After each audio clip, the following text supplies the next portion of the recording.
Did we tell them? No. What are we supposed to say? Us too? This is their moment. Yeah, you're right. Not telling anyone until after Marco and Lexi get married. Yeah, they're getting married. Someday. Okay. There's actually a Valentine's Day version coming up.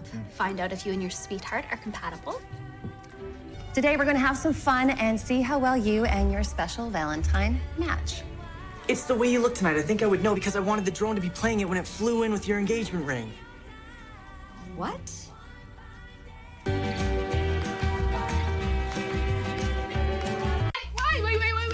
Unaenda wapi? Matope, usifanye nifanye kitu nilikuwa ningileta kwa kitu nilifanya hapo siku nyingine. Wewe ni fruit tu. Ebu.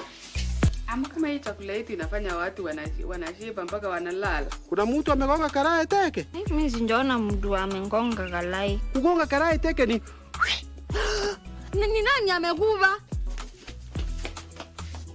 Endo kuangalia, nenda kwa kuna wewe. Matope. Uchoto, tope. Na napumua. Sasa pumui namna gani? Mtu utayaonaje kama mtu napumua? Si usikie.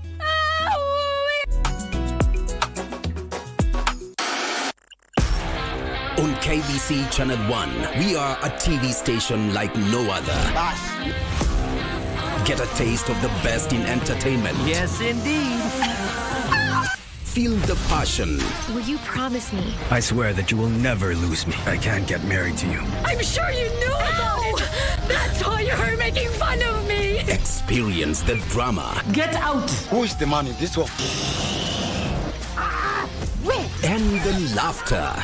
Hii wigi umevaa kichwani. Sio wakati tulikuwa tunaapishwa tunapewa mheshimiwa.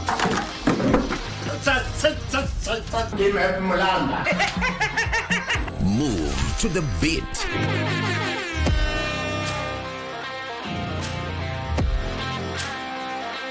We are live from Broadcasting House. And get informed on the latest happenings. KBC Channel 1. Wow!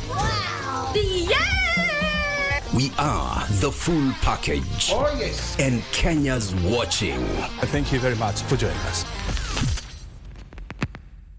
Joy to the world, the Lord is come. The holiday season is here again. Surprise! Bella Christmas! It's family time. It's a season to be jolly, and so grab a seat, relax as your favorite Christmas hosts line up to indulge you this year. You want some of me? We got Mr. Claus, the famous Father Christmas. We've got the elves and the reindeers. There's lots of foods and drinks to go around. Great music for the soul. On the first day of Christmas, my true love gave to me a chocolate. It's unbeatable, it's joyous, it's Christmas on KBC Channel 1.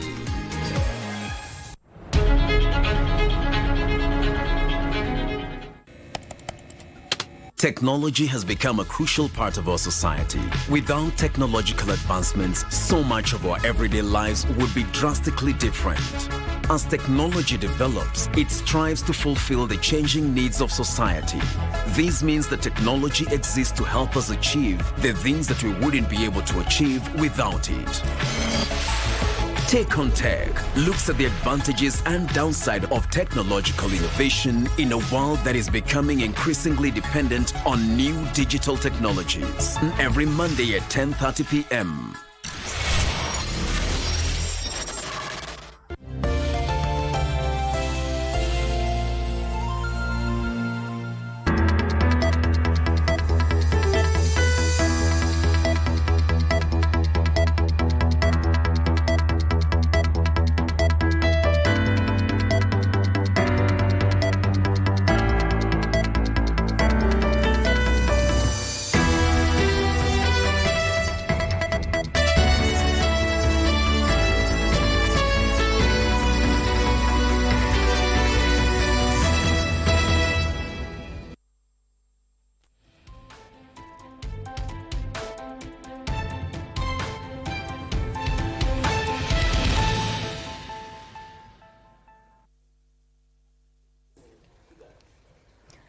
Good afternoon. Welcome to Lunchtime News. My name is Jackie Wambiro with the latest news updates. Our sign language interpreter is Anne Wangeshi.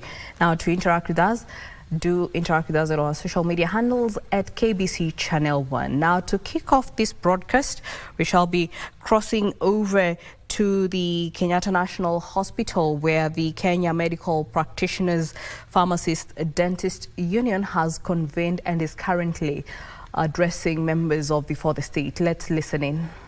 And give us the support we need. We want to thank KPDU for having taken time to come and join with us, knowing that we have labor relations issues. The other thing is that we also believe that until and unless the board leaves the seat, there's no way we are going to survive, because we know that basically he has goons, he has people who he has recruited to maintain the status quo. And this status quo is not for our own good. It's not for the good of Kenyans. And after all, we are not looking at Nairobi Hospital as an isolated case. All the private hospitals have issues. And we need to start by showing that things can turn around for the betterment of hospitals, both private and public. Yes. So I hear you agreeing that you are going to support us. Yes. Give us all the necessary strength we need. Yes. And at short notice, we shall call upon you. Yes. Because I can see young doctors here who tomorrow will be working in Nairobi Hospital. Yes. You really don't want to come here and be mistreated and be underpaid. And at the end of the day, you lose the professional instinct that you have in you. We wish you all the best, and we'll work together. Thank you. Viva Capital! Viva! Viva! Down with your presser! Down with your presser! Where's the? We have the petition. Where's the petition? Bring. We want to deliver petition. Well, those those live pictures are from KMPDU headquarters, where the doctors have commenced a week-long demonstration to demand the implementation of the agreement which led to the culmination of the strike in July. We shall be keeping you updated in our subsequent bulletins. For now, we move on. Narok survivors of the Saturday night accident in Olulunga, Narok County that claimed the lives of 7 people have been transferred to Narok Referral Hospital for specialized treatment. The families of victims are calling for speedy investigations and the arrest of the driver of the bus who fled the scene and remains at large. Narok Referral Hospital Medical Superintendent Emergen Losepicho says they have since treated and discharged 10 people. The Saturday night accident occurred after a PSV collided head-on with a school bus as the driver of the bus was attempting to overtake a vehicle along the Narok-Bomet highway.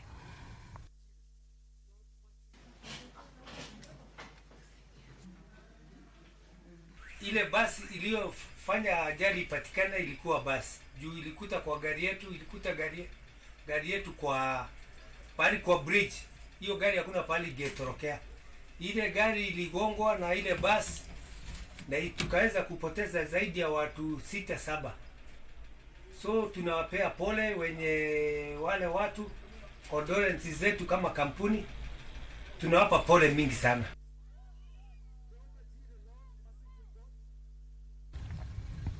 In other news, Prime Cabinet Secretary Musalia Mudavadi has urged heads of institutions and staff at his ministry to remain committed to duty, uphold integrity, diligence and accountability in public service. Mudavadi, who presided over the signing of performance contracts for the financial year 2024-2025 for his staff, said performance contracts outline the government's strategic goals and measurable targets within various cadres and are aimed at enhancing public safety and security while upgrading the delivery of services to citizens. Mudavadi said the annual exercise is a cornerstone of accountability and provides a structured framework to track the progress of the government's development programs and policy implementation.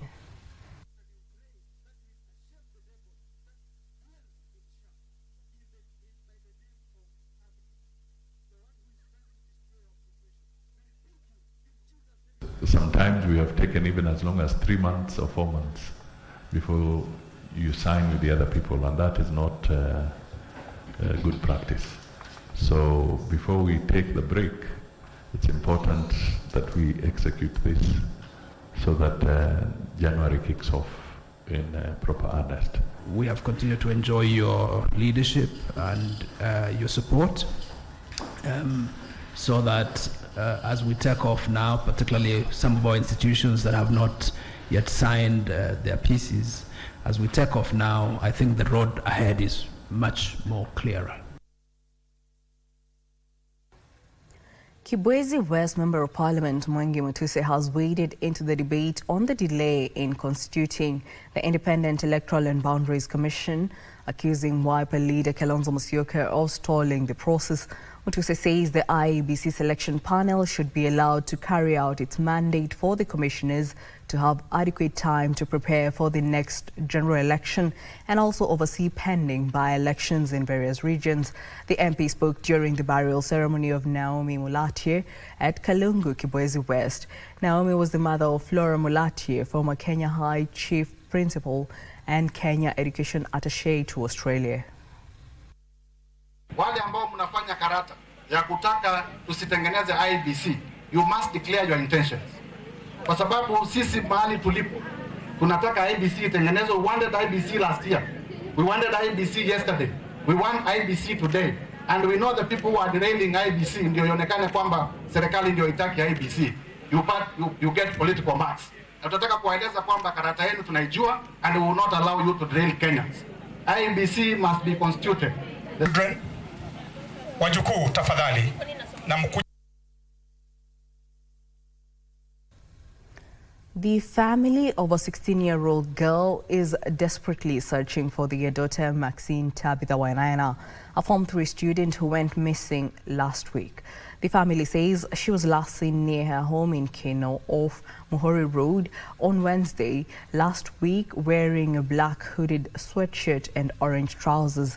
Her parents, Luka Wainaina Njoroge and Jacinta Mwikali Wainaina, filed a missing child report at Keno Police Station on Thursday. They are now appealing to anyone with information that can assist them locate Maxine to come forward. The family can be reached through 0716443828 or 0724146752 or report to the nearest police station.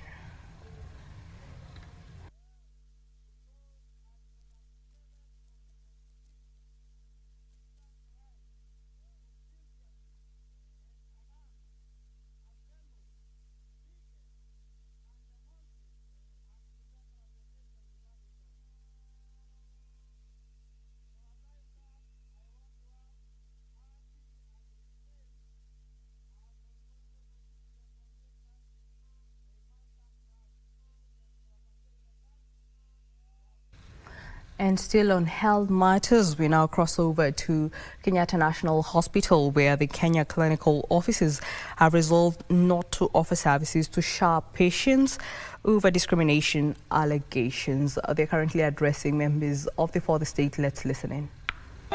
Tunataka waambiwe hivi, sisi hatuna mbio. We will be here hadi waende kwenye wanaenda wanajifanya kupotea, warudi hapa hapa.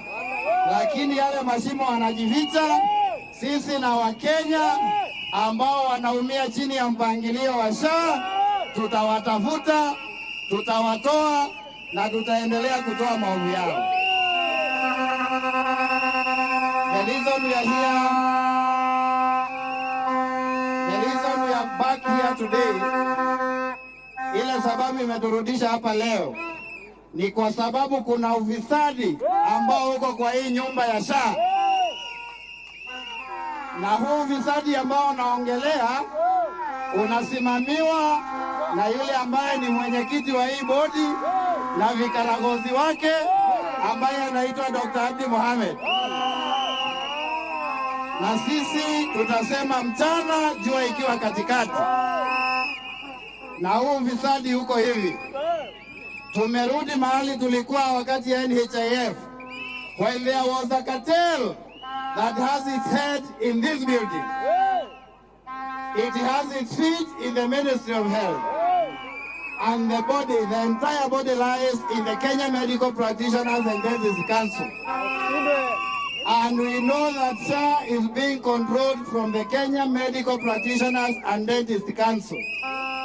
And this cartel led by Dr. Abdi, they have colluded with KMPDC and the Royal Legal Means with the help of some facilitators from the...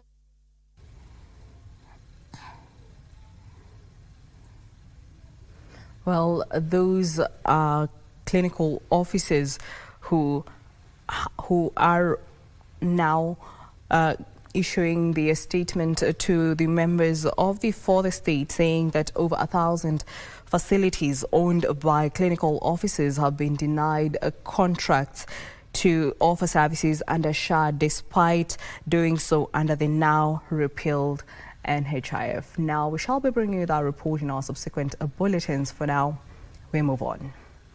Several public service vehicles and operators were awarded in the just concluded Federation of Drivers and Conductors FEDCO Awards. Speakers say the transport industry should be recognized as one of the major economic pillars in the country, given that it employs many people. The awarded were voted in on the platform, including motorbike and online taxis. Supermetro was awarded the best Matatu Sacco, among others.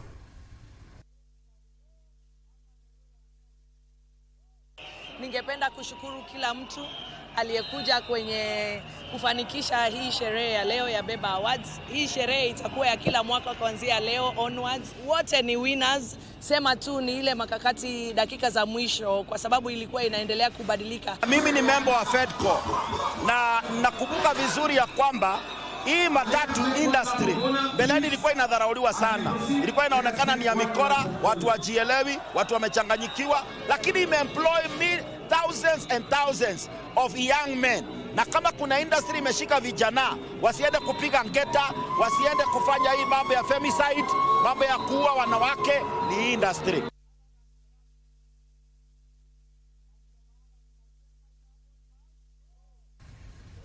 Kenyan youth have been challenged to invest in talents that will help them make a living away from employment. Speaking at Nova Pioneer International School in Tatu City, Ashoka Africa Changemakers Foundation Director Vincent Othiambo says youth have proved to have exceptional talents that can easily be revolutionized, or rather can easily revolutionize the country's economy, further adding that if the young talents are discovered and nurtured early enough, it could be a game changer in addressing the country's unemployment crisis.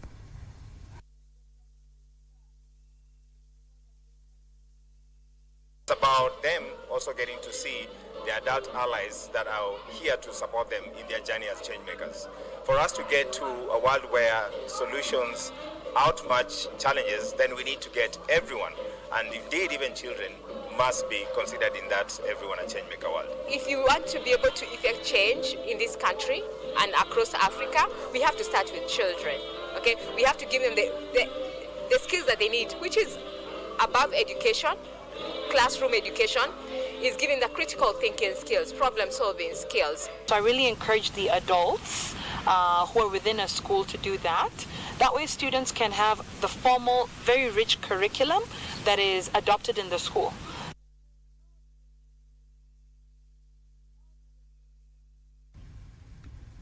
Calls for the construction of a cultural center to preserve the cultural heritage of Wajomvu community reverberated during the Wajomvu Cultural Festival in Jomvu village in Mombasa County. Jomvu lawmaker, who is also the patron of the Wajomvu community, Badi Twele, vowed to push for the construction of a center, saying it will help the community showcase and preserve their traditions. He at the same time called for the recognition of the minority community by the government in its programs.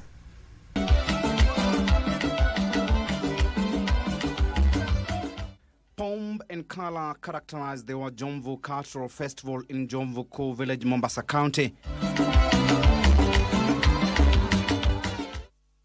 The community showcased its rich cultural heritage from a typical Wajomvu house, cuisines, dresses and poetry in the breathtaking one-day festival.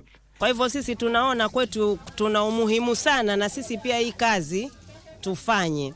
Na sio kwa ati tuwafanya sisi peke yetu, tunafundisha mpaka watoto wetu kwa sababu saa hii ulimwengu umeharibika. The Jomvu women are famous for molding pots using clay, sand and incense sticks. The craft is passed from one generation to the other. Na kazi ndo ambayo tulea. Tumesomesha watoto, tukiwavisha mpaka maisha yao. Tusafirisha kazi zote tunafanya kwa hivi viungo. The pots are famous for not cooling the food quickly, not harming the user and being durable.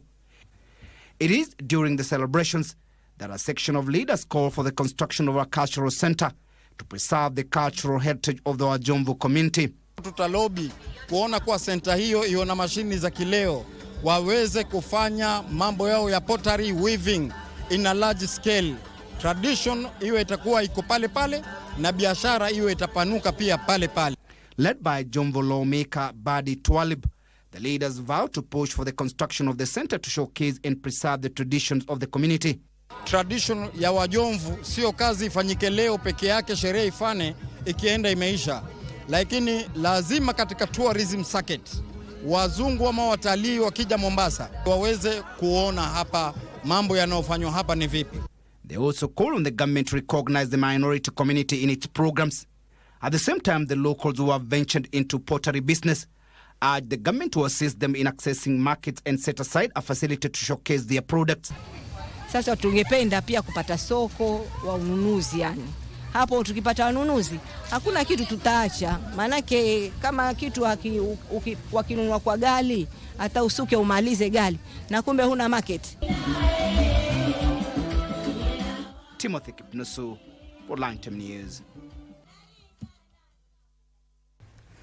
USAID, in partnership with Baringo County Conservancies Association, have launched a 3-year program dubbed Uhifadhi Pamoja, worth 65 million Kenyan shillings, aimed at saving the endangered species. The initiative aims to conserve biodiversity and restore degraded ecosystems in over 16 conservancies in Baringo County. Over the past 4 decades, Baringo County has experienced an estimated 85% decline in biodiversity and wildlife populations as a result of degradation of ecosystems such as grasslands and wetlands.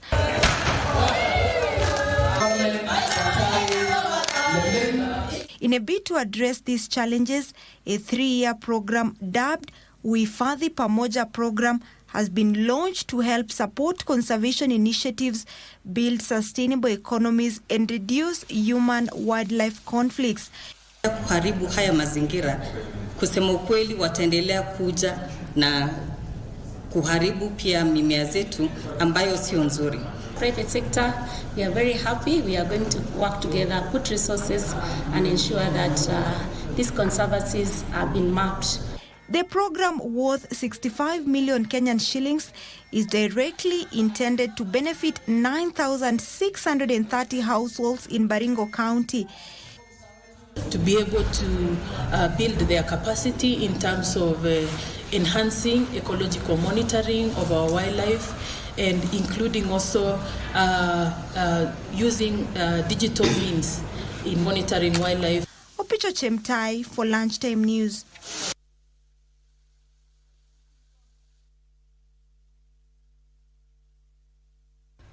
Now moving on, the awareness against human trafficking. Kenya, in partnership with International Labour Organization, have launched a campaign against child labour in 6 counties. The 2 institutions have embarked on the campaign and awareness by using murals in learning institutions and public spaces to educate the need to safeguard the child rights. Now, the father claimed the move is to fight and curb increasing cases of child labor in the country. They're now calling on stakeholders to work hand in hand to ensure the children's rights are safeguarded as dictated by the Constitution.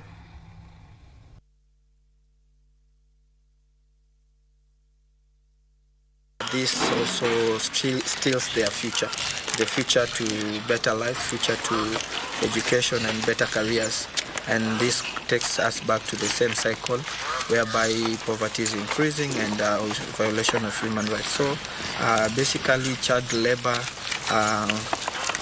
is an issue within our communities and should be fought with all force. Child labor is against the Kenya Constitution and against any other international and even local laws because a child is supposed to be given enough time to study, to grow, and to play like any other child.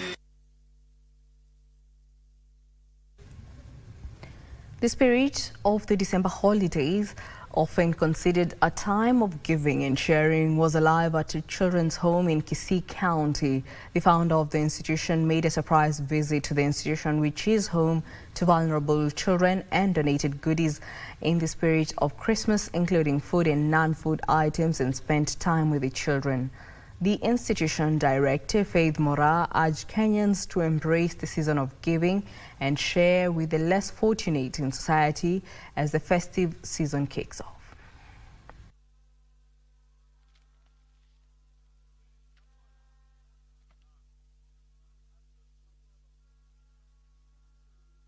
We are glad as Kehumbu Rehema Children's Home to receive you feasters in this beautiful home. Asante kwa zawadi ambazo mmetuletea. Tumeona unga, tumeona sukari, tumeona sabuni. Tumefurahia kuwa nanyi leo. Nanyi ambao mmo nje, tunawakaribisha nyinyi wote. Karibuni tu Kehumbu Rehema Children's Home. We do street urchins feeding and sponsoring the education for those ones who want to go back to school. And we're looking forward to do shelter for those children. But for today, we are here at a children's home to visit them as an early Christmas. So faithful, so faithful, so faithful. Still on health matters, residents in Homa Bay County have been urged to seek therapy and counseling services to address the rising cases of mental health issues. According to the Lake Region Community Development Director Helen Oromo, many counseling professionals are available across the country, but their services remain underutilized by locals. Oromo noted that mental health challenges are a contributing factor to cases of sexual and gender-based violence in the region.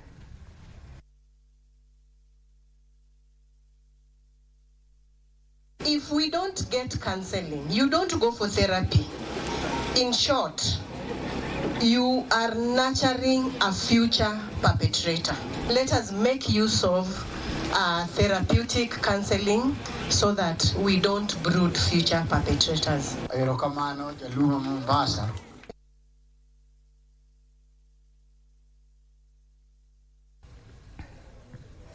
And now we cross over to Upper Hill, Nairobi, whereby the Kenya clinical offices have converged in Upper Hill, and earlier on the clinical officers resolved not to offer services to sharp patients over discrimination allegations. Now we join our reporter Nancy Okware for an updated report. Nancy, if you can hear me, kindly bring us to speed.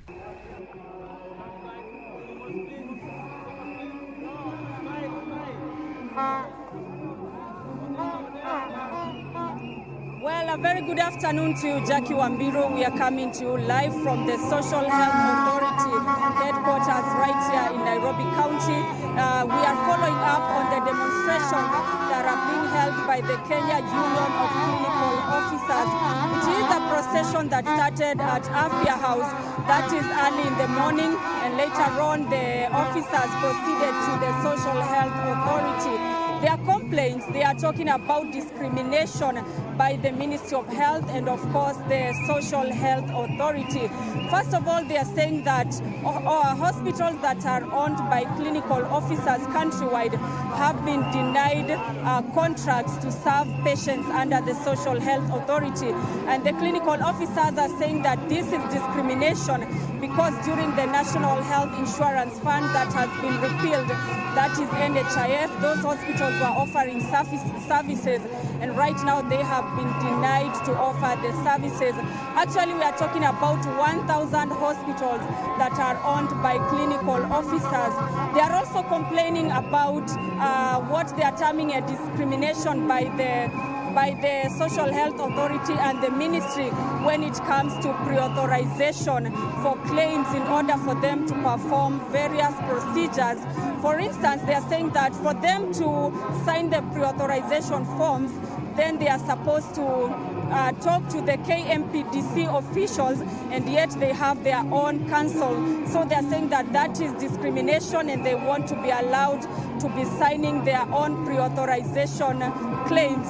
Those are their two main complaints, and they have said that starting today they have written to the various hospitals that no clinical officer will be offering services to patients that are serving under the Social Health Authority until their issues are addressed. And they have threatened that if their issues are not addressed, then they will be downing their tools countrywide.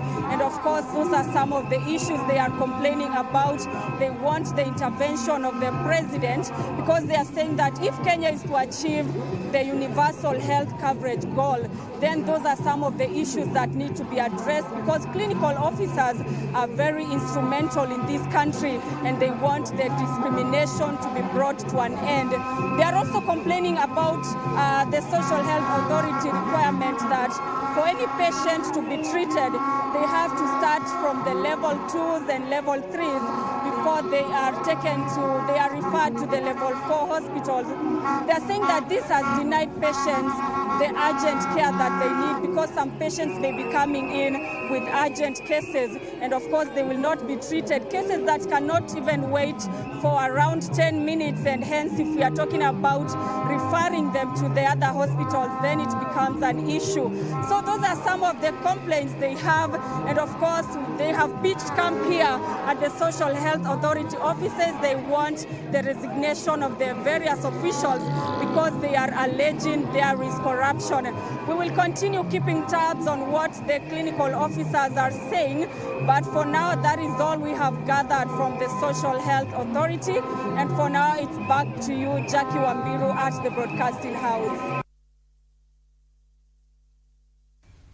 Well, thank you so much, Nancy Okareth here, joining us from the Social Health Authority in Upper Hill, whereby the Kenya Clinical Officers procession kicked off earlier on at Afi House and are now at the Social Health Authority building, with clinical officers resolving not to offer services to SHA patients over discrimination allegations. At the same time, they have stated that over 1,000 facilities owned by clinical officers have been denied contracts to offer services under SHA, despite doing so under the now repealed NHIF. We shall be keeping you updated in our subsequent bulletins. For now, we move on. Stakeholders in the private health sector are now calling on the government to move with speed to write off all the liabilities owed by the defunct NHIF. The stakeholders under the umbrella of Rural and Urban Private Hospitals Association have decried the delays in disbursement of funds by the government, which they say has adversely affected service delivery in private hospitals. Speaking in Nairobi, the stakeholders led by RUFA Chairman Dr. Brian Leshenga have at the same time issued a 14-day ultimatum for affirmation of the Reconciliation Committee to consolidate all the debts left by NHIF and liabilities occasioned by the transition to the newly rolled out Social Health Insurance Fund.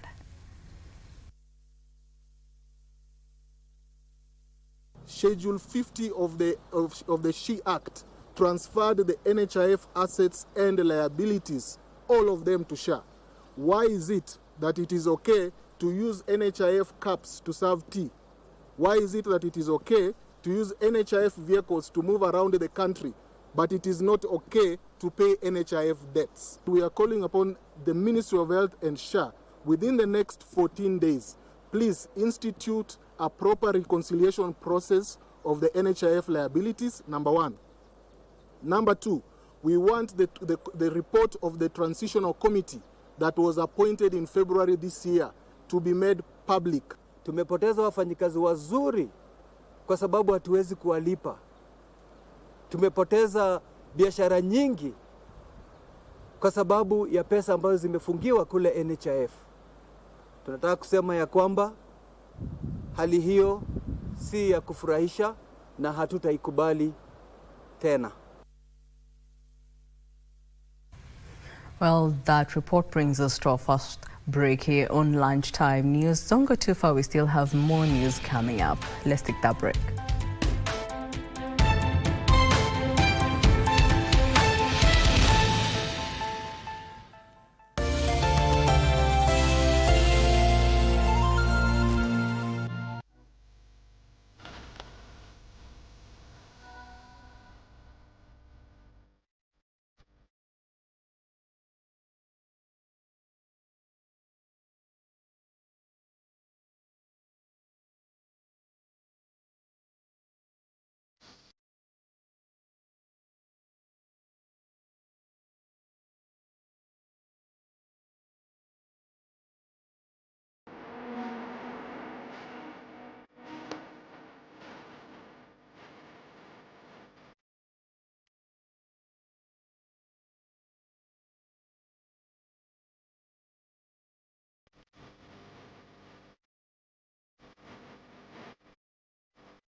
Technology has become a crucial part of our society. Without technological advancements, so much of our everyday lives would be drastically different.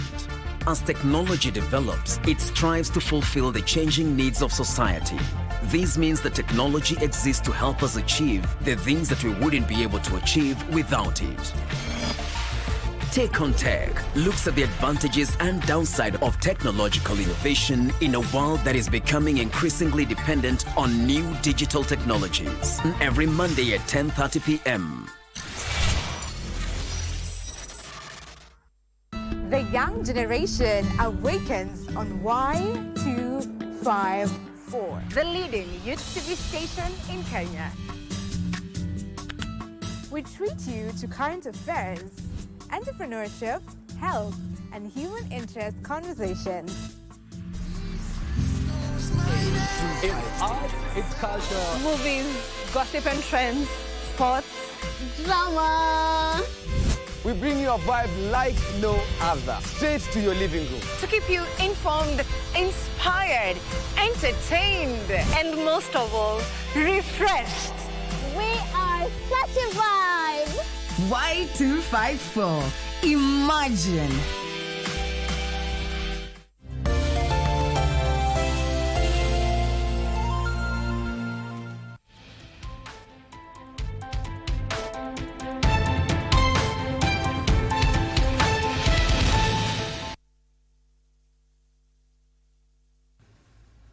Welcome back. This is Lunchtime News.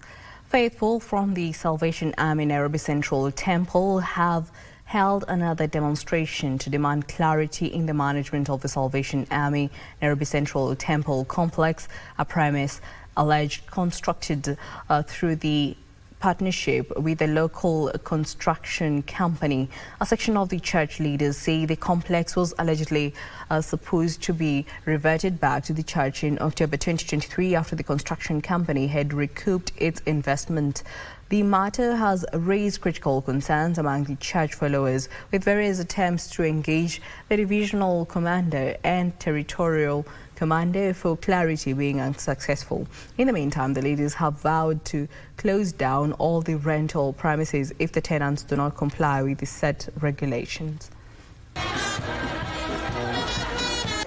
Leo hii kwa mara ya pili tumekuwa barabarani kwa ajili ya kulalamikia maduka yetu ambayo yameweza kuchukuliwa. Mwanakandarasi ambaye aliweka mkataba waliweka na yule ambaye alikuwa anatujengea, na wakati muda wake uliisha, ilifaa arudishe katika Nairobi Central Temple, lakini mali hii iliweza kuingia katika mifuko ya watu. Kuna mtu ambaye anaitwa Arthur Lord, kuna mtu ambaye anaitwa Territorial Commander Bwana Kiama, ambao wananufaika kwa niaba ya kanisa. Wameandika lease agreement nyingine kwa niaba ya kanisa, ilhali sisi majemedari na washiriki wa kanisa hili hatuna habari yoyote. Huu mradi tangu uanze tumeenda kotini, tumekanyaga koti, tumeenda mpaka high court. Hiyo kesi mpaka wa leo haijaisha.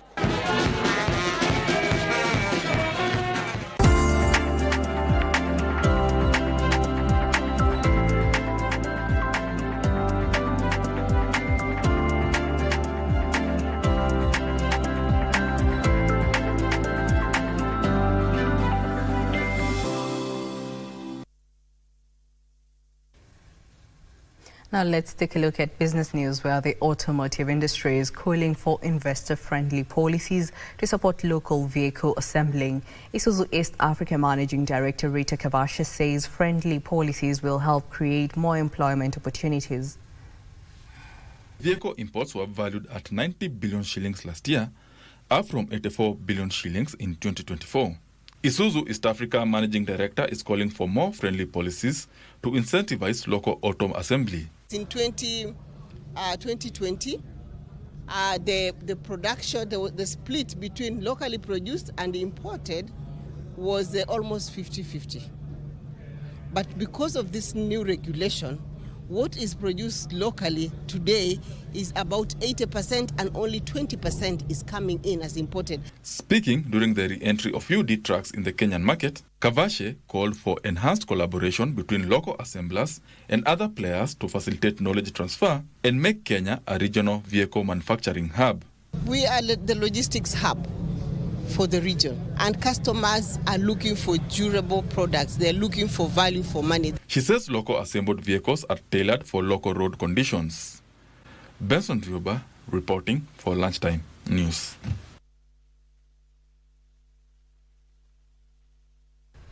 Counties are targeting partnerships with financial institutions to boost entrepreneurship and support economic activities. Now speaking during the opening of a new branch in Machakos town by Kingdom Bank, Machakos CEC for Trade, Industrialization, Tourism and SME Development, John Kilonzo, challenged financial service providers to tailor their solutions to different segments. According to the Central Bank of Kenya, lending to SMEs reached 783 billion shillings in 2023, marking a 75 billion shillings increase. However, the new pledge by the banking industry to inject an additional 150 billion shillings annually is expected to boost SME activity across the country. Great opportunity in the area of horticulture, in the area of tourism, in the area of trade. Financial institutions like Kingdom Bank are increasing their branch network in regions considered to have potential for business and investments, such as those in Machakos. And we are looking forward to being able to serve the micro and small enterprises of so that we are able to give them an opportunity to do their collections, an opportunity to do their payments, an opportunity to access credit facilities that fit within their profile. The strategic location of the county, with its proximity to key infrastructures, attracts more opportunities for SMEs to develop. Kingdom Bank says its new branch is set to offer financial solutions to individuals and businesses, including traders, small-scale farmers, and key sectors like tourism. Besides, it is well-established industrial sector. The county has many business parks, and which provides spaces for SMEs involved in value addition and processing for domestic and export markets. Alanauko, Lunchtime News. Herders have been challenged to embrace modern farming technology away from traditional pastoralism for economic value. Kajiado Governor Joseph Lenku says herders should aim for livestock that produce better milk and milled yields, since in the 21st century, livestock rearing ought not to be for prestige but as an enterprise. Mambo ya kufuga mifugo kwa sababu tu ya mila ama njia zingine imepitwa na wakati, na imefika wakati wa sisi kuhakikisha kwamba mifugo zetu wanatupatia maziwa, wanatupatia nyama na zinamachua kwa muda ya haraka. Na pia kilimo yetu sio ya kutoa tu chakula ya kula, lakini pia inasaidia kupata pesa ya mahitaji mengine za jamii.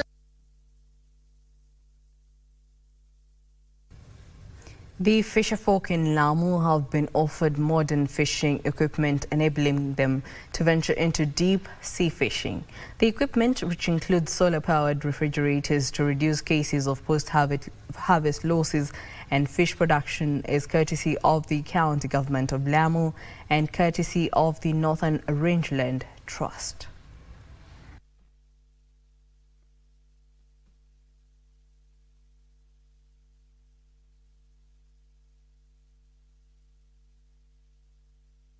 Kwa wale ambao tutapata vifaa hivi, maanake mimi najua kuna watu wengine county iliwapatia mashini na ukasikia hizo mashini zimeuzwa.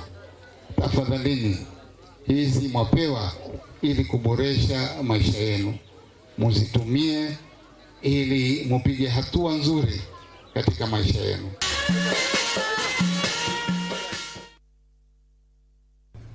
The Kwale County Government has an initiative to support and empower women in the devolved unit tap business opportunities, both in public and private institutions. Speaking during the graduation of 50 women entrepreneurs who underwent a business training for 6 months, Kwale Governor Fatuma Achani urged the women to embrace innovation and leverage business networks to tap opportunities. Achani says her administration has ring-fenced at least 30% of tenders for women, the youth and people with disabilities.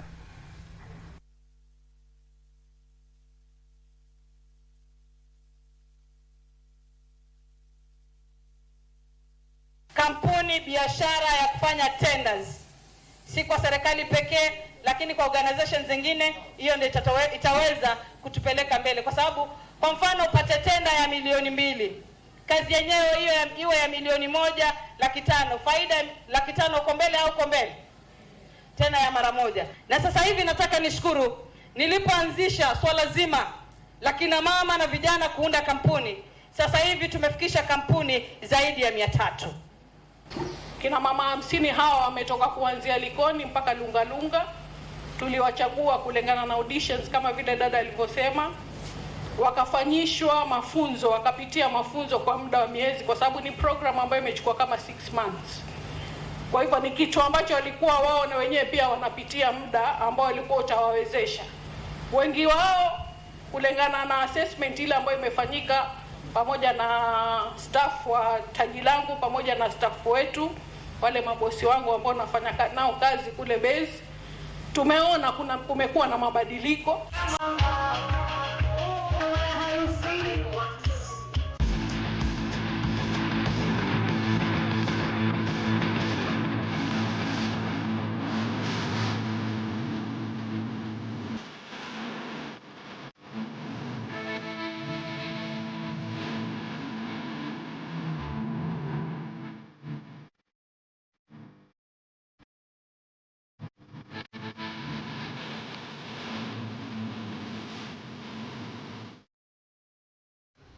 And now in the sports arena, defending champions and Kenya's representative at the 42nd edition of the East and Central Africa Handball Cup, Cereals and Nairobi Water will begin the defense of their titles today at the Amahoro Stadium in Rwanda.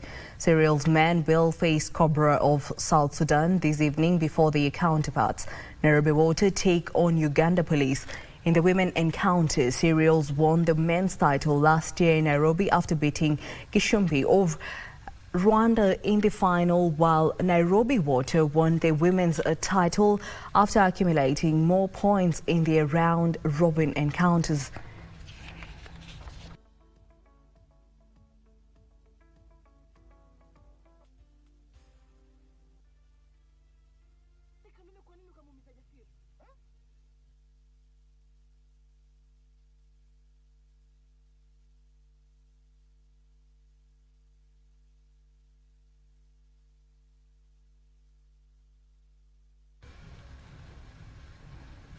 Kenya Railways John Legerme was crowned the 2024 NCBA Nyali Open champion after emerging the overall winner at the tournament that ended at the par 71 Nyali Golf and Country Club in Mombasa. The golfers started on the first day on Friday, caddying a 2-over par 74 gross, played an excellent 3-under in the second day and rounded up with a 1-under par 70 gross to claim the overall prize of 130,000 shillings. The 3 days, 54 holes tournament marked the end of this year's 28th Kenya Amateur Golf Championship Golf Series organized by the Kenya Golf Union. Michael Karanga was second, while Sami Mulama and Felix Dusabe from Rwanda tied for the third position.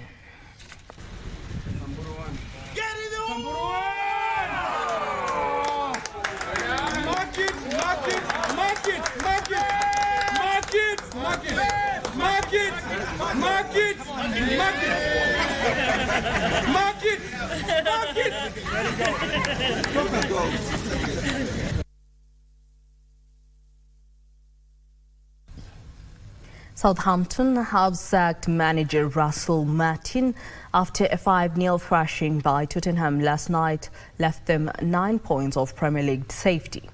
Now 38-year-old Martin guided the Saints to promotion last year in his first season in charge, beating Leeds United in the playoff final at Wembley. But the loss against Spurs was Southampton's 13th.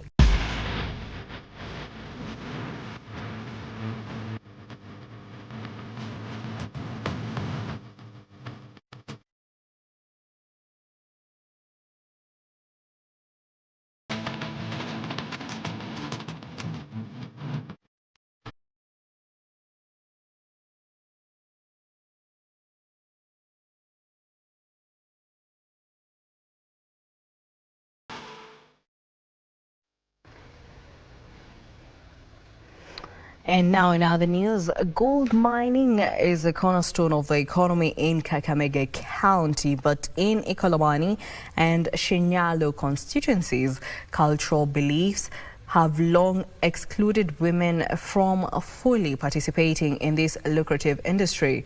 These superstitions, which claim that women's presence at mine shafts cause gold to disappear, have perpetuated gender discrimination for generations. Now, this afternoon, however, a growing number of women are breaking these barriers and challenging deep-seated norms of fighting for equality in the male-dominated world of gold mining. Now let's take a look.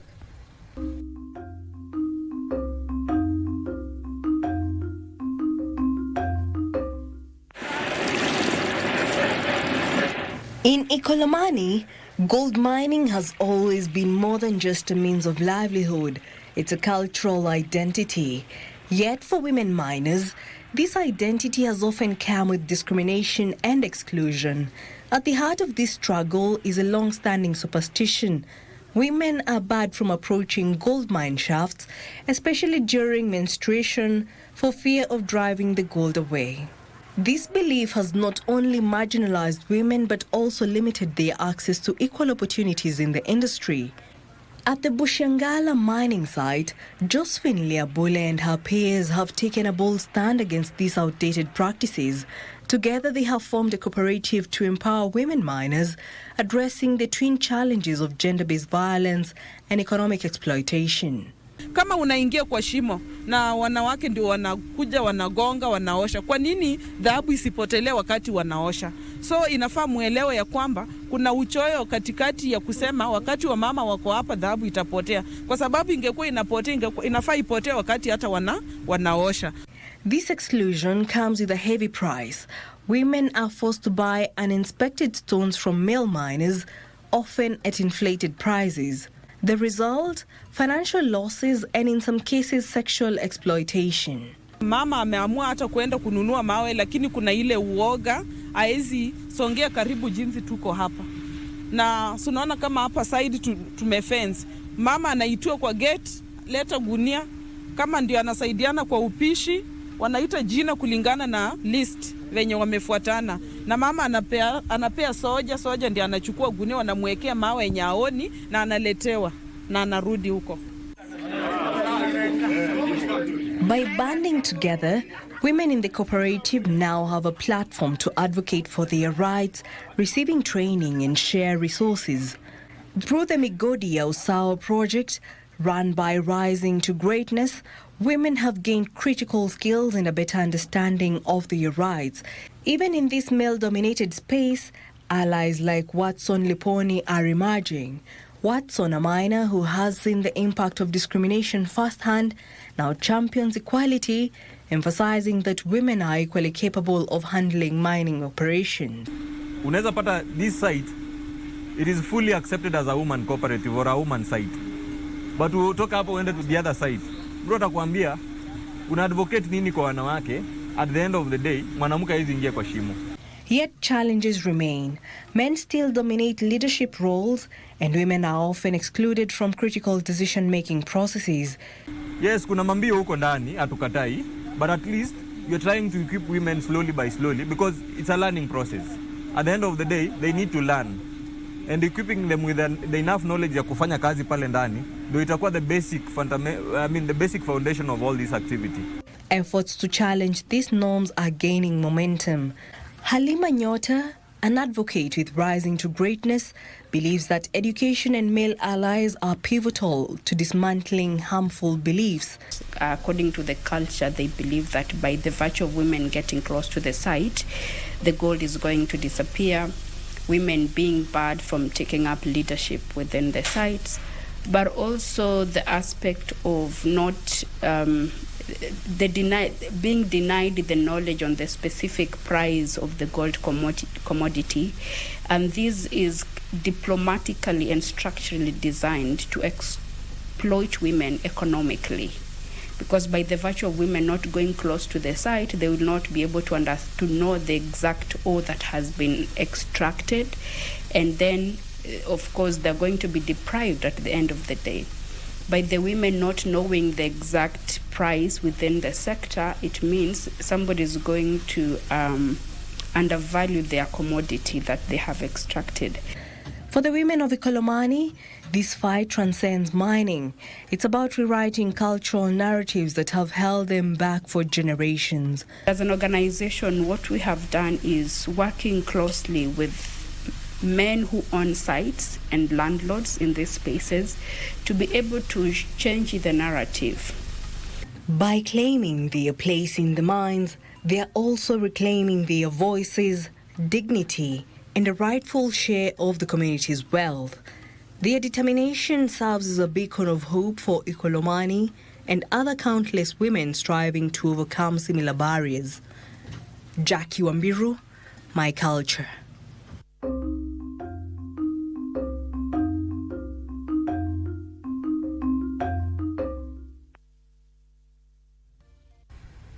Well, that brings us to the end of our bulletin this afternoon. Thank you so much for choosing Lunchtime News. For more news, check out our website at kbc.co.ke. Our sign language interpreter is Anne Wangeshi. Enjoy the rest of the day.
Kalume, kwa nini ukamuumiza Jasiri? Waongelea kuhusu nini wewe? Wewe mazungumzo gani? Niache niende Kalume, lakini hebu niache. Nina hakika ningempata hata mmoja wao angenitambua. Ati nini? Mbona mtoto huyu hana adabu kama babake? Hivyo maanisha kusema huyu Karembo ni mfanyikazi muhimu sana ndani ya hii nyumba. Ukiendelea kunipigia kelele humu ndani usinilaumu. Huyu Karembo anaka urembo fulani kakurembe. Yote unayofanya hapa kisiwani mimi najua. What is this? Asaga pam. Sink and Proka.